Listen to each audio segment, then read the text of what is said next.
आप सभी लोगों को माँ आदिशक्ति भगवती शेरावाली का ये जो पावन दरबार है इसमें आप सभी लोगों को हार्दिक अभिनंदन और स्वागत है। और जम्मू त्रिकुटा में जो माता महालक्ष्मी, महाकाली और महासरस्वती के रूप में विराजमान कर रही है, वही माता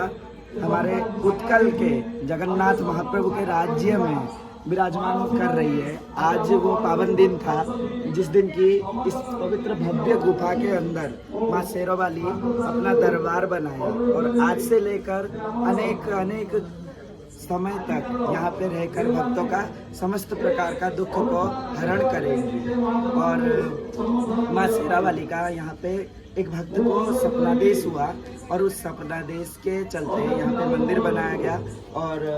गुफा सृष्टि किया गया और उसके अंदर माँ का भव्य पिंडिया जो महालक्ष्मी, महाकाली और महासरस्वती के रूप में विराजमान करके माँ आदिशक्ति जगदम्बा का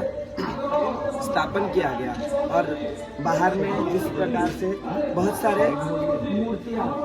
प्रतिष्ठित किया गया है, ये जो मूर्तियाँ हैं ये माँ शेरावाली वैष्णव देवी का है और अष्टभुजा में माँ समस्त प्रकार के भक्तों को सुख संपत्ति और समृद्धि देने हेतु माँ महालक्ष्मी, महाकाली और महासरस्वती का सम्मिलित रूप में सिंह के ऊपर आरूढ़ होकर भक्तों का समस्त प्रकार का दुख को निवारण कर रही है। तो आप सभी लोग नयागढ़ का इस जम्मू कोण में त्रिकुटा माता का इस पवित्र भवन में आकर निश्चित तरह से माँ का आशीर्वाद प्राप्त करने का निश्चित तरह से अपना योगदान करिए और माँ भगवती आदिशक्ति जगदम्बा आप सभी लोगों को निश्चित तरह से ही आशीष प्रदान करती रहे। और जो भी भक्त इस भव्य गुफा में आकर माँ भगवती का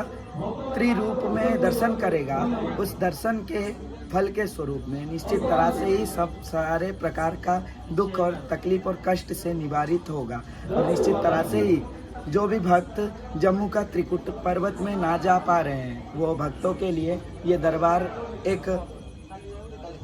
चिंता एवं प्रतिष्ठा का निश्चित तरह से ही मुख्य केंद्र होगा। और हमारे उत्कल प्रदेश, हमारे ओडिशा के अंदर महाप्रभु जगन्नाथ के आशीष से माँ वैष्णो देवी का ये पवित्र धाम जो आज स्थापित हुआ है, इस धाम में आप सभी लोग आइए और दर्शन करके जाइए। जय माता दी।